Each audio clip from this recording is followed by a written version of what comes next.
on retient quelque chose de très important ici. C'est quoi? C'est que il y a des choses que tu dois rendre publiques. C'est qu'il y a des repentirs que tu dois rendre publics. C'est très important.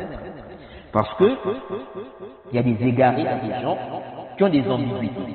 Je me rappelle un Hajjadi, n'est-ce pas? Lorsque les frères lui ont dit, mais on n'a jamais vu votre repentir, on a vu vos égarements publics, vos dénigrements envers les savants. Où est votre repentir? Un Hajjadi, également. Il dit non, la question du repentir, c'est entre lui et Allah. Donc son repentir, s'il se repent, etc., c'est entre lui et Allah. Il n'a pas à rendre ça public. Je fais le djihad. Regarde l'ignorance. Tu as égaré des gens publiquement. Tu as dénigré des gens de science publiquement. Quand on te dit, on n'a pas vu ton repentir, où est ton repentir? Tu dis non, c'est entre toi et Allah. Tu vois ça comme une erreur. Que comment on va te demander, n'est-ce pas, de publier ton repentir? Si tu te repens, c'est entre toi et Allah. Quand tu égarais les gens publiquement, quand tu dénigrais les savants publiquement, c'est entre toi et Allah. Tu as égaré des gens publiquement. Tu as dénigré des savants publiquement. On a vu ça, c'est public. Lorsqu'on te demande où est ton repentir, on n'a pas vu ton repentir, tu estimes que c'est une erreur. Que non, si tu dois te repentir, c'est entre toi et Allah. On n'a pas demandé à quelqu'un de rendre public son repentir. Ça, c'est l'ignorance du manhaj. Il y a des repentirs que tu dois rendre public. On doit savoir que tu t'es repenti. Oui. Écoutez ce que Ibn al-Qayyim dit. Ibn al-Qayyim dit, dans I'lam al-Muwaqqi'in, au top 1, page 260, il dit, Al-Qazifu, إذا أدى للقصد لم تقبل شهادته بعد ذلك. Il dit quoi? Il dit Al-Qazifu, إذا أدى للقصد لم تقبل شهادته بعد ذلك. وهذا متفق عليه بين الأمة قبل التوبة. Il dit celui qui a accusé de zina, si il est puni, donc si on le fouette, 80 coups de fouet, il dit on n'accepte plus son témoignage, donc après sa punition là. Il dit et ceci, il y a un consensus, n'est-ce pas, dans la Ummah sur cela. Il y a un consensus. Donc la communauté est unanime sur cela. Ok? Il dit avant le tawbah.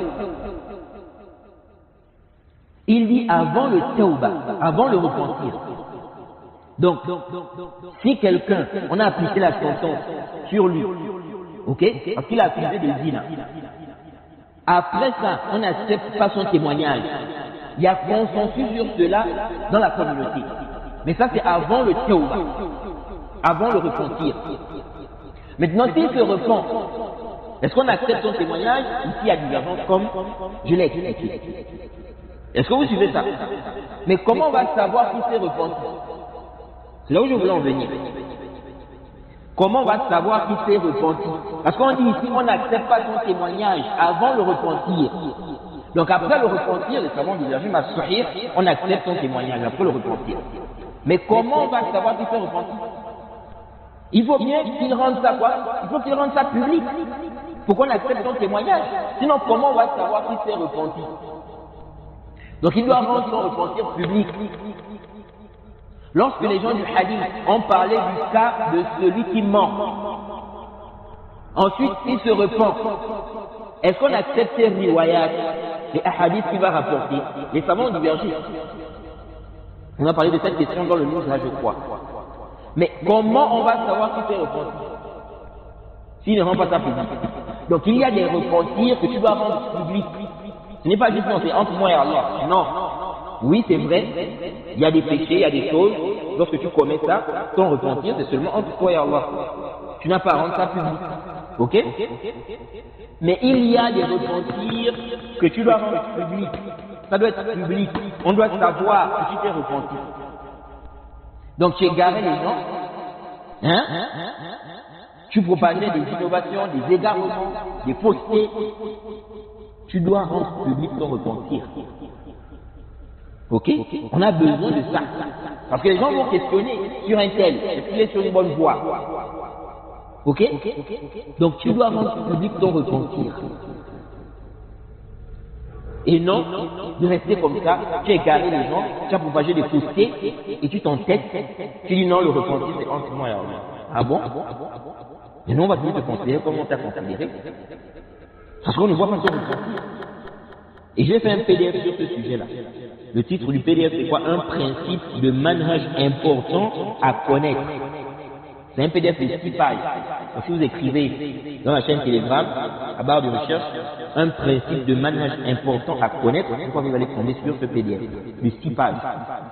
Et j'ai mentionné là-bas la preuve évidente que celui qui propageait des égarements, il doit faire un repentir public. Et j'ai mentionné les paroles des gens de science. Ok?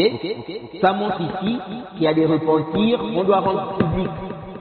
Parce que ici, là, on dit, sauf ceux qui se sont repentis. On a dit, on n'accepte pas le témoignage. On n'accepte plus jamais le témoignage de la personne. Sauf ceux qui se sont repentis. Mais comment on va savoir qui s'est repenti pour accepter le témoignage? Il doit rendre ça public. Il doit rendre ça quoi? Public. Ça, c'est plus que clair.